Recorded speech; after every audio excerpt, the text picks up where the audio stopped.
उन्हाळा चालू झाला आहे. उन्हाळ्यात जेवण कमी जाते. अशा वेळी जेवणासोबत काहीतरी चटकदार चटणी तोंडी लावण्यास असल्यास उन्हाळ्यात आपल्याला जेवण ही जास्त जाते.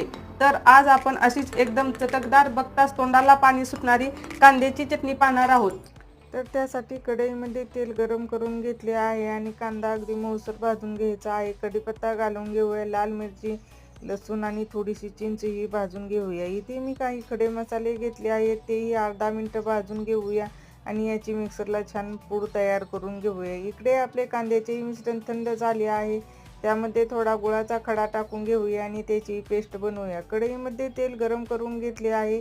त्यामध्ये जिरे मोहरी टाकून छान तडतडू देऊया.